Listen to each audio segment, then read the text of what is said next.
KVK ஐயா அப்படின்னு மக்களால் அன்போடு அழைக்கப்படுற தியாகச்செம்மல் திரு கேவி காளியப்ப கவுண்டர் அவர்கள் ஈரோடு மாவட்டம் புஞ்சை புளியம்பட்டிக்கு அருகாமையில் இருக்க காவிலிபாளையம் ஊராட்சிக்குட்பட்ட கோப்பம்பாளையம் அப்படிங்கிற ஊர்ல 1910 ஜனவரி 25 திரு வெங்கடாச்சல கவுண்டர் மற்றும் திருமதி தாயம்மாள் அவர்களுக்கு மகனா பிறந்தாரு.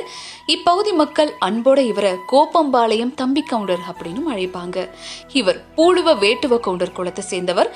இவங்களுடைய குலதெய்வம் கெஞ்சனூர் அம்மன் கோவில்.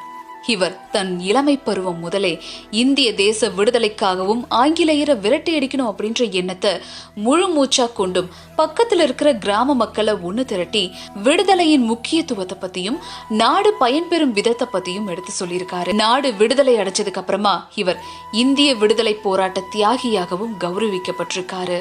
இந்தியா சுதந்திரம் பெற்றதுக்கு அப்புறமா கட்டப்பட்ட முதல் அணை பவானிசாகர் அணை.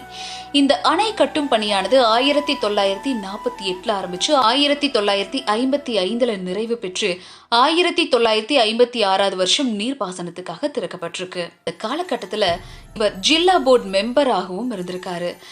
பவானி நதி நீரை தேக்குவதன் மூலமா சுமார் 2 லட்சம் ஏக்கர் பாசன வசதி பெறும் அப்படின்னு தன்னுடைய ஆலோசனைய திரு கேவி காளியப்ப கவுண்டர் அவர்கள் முன்னிறுத்தினாரு. 1947 முதலமைச்சராய் இருந்த ஓபி ராமசாமி ரெட்டியார் ஆட்சி காலத்துல கீழ்பவானி திட்டக்குழு உருவாக்கப்பட்டுச்சு. இந்த குழுவுல கேவிகே ஐயா அவர்கள் முதன்மை பங்காற்றி இருக்காரு.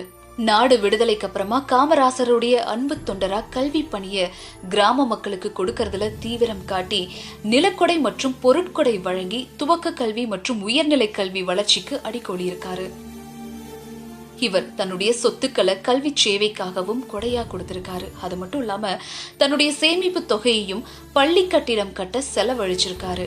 பள்ளிக்கூடம் இல்லாத ஊர்கள்ல ஓராசிரியர் பள்ளிகளை நிறுவினாரு. இதனால இவர் கல்வி தந்தை கேவி காளியப்ப கவுண்டர் ஐயா அப்படின்னு எல்லாராலையும் அன்போடு அழைக்கப்படுவாரு.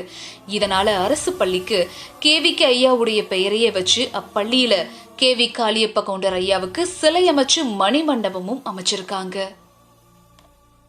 பூமிதான இயக்க தலைவர் வினோபாஜியை தன் வீட்டிற்கே வர வச்சு தன் சொத்துக்களை எல்லாம் தானமா வழங்கிய கொடை வள்ளல், கொங்கு நாட்டு காந்தி மற்றும் காமராசரின் அன்பு தம்பி அப்படின்னு எல்லாராலையும் போற்றி வணங்கப்பட்ட இவர் 1970 ஆகஸ்ட் 16 இயற்கை எய்தினாரு.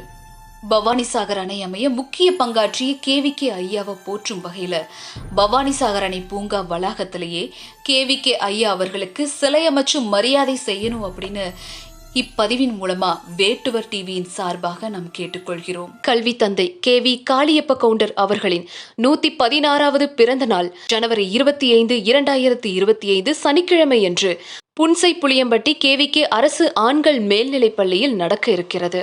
அது சமயம் பொதுமக்கள், பள்ளியின் ஆசிரியர் பெருந்தகைகள், மாணவர்கள், அறக்கட்டளை நிர்வாகிகள் அனைவரும் கலந்து கொள்ள வேண்டும் என இவ்வேட்டுவர் டிவியின் சார்பாக கேட்டுக்கொள்கிறோம்.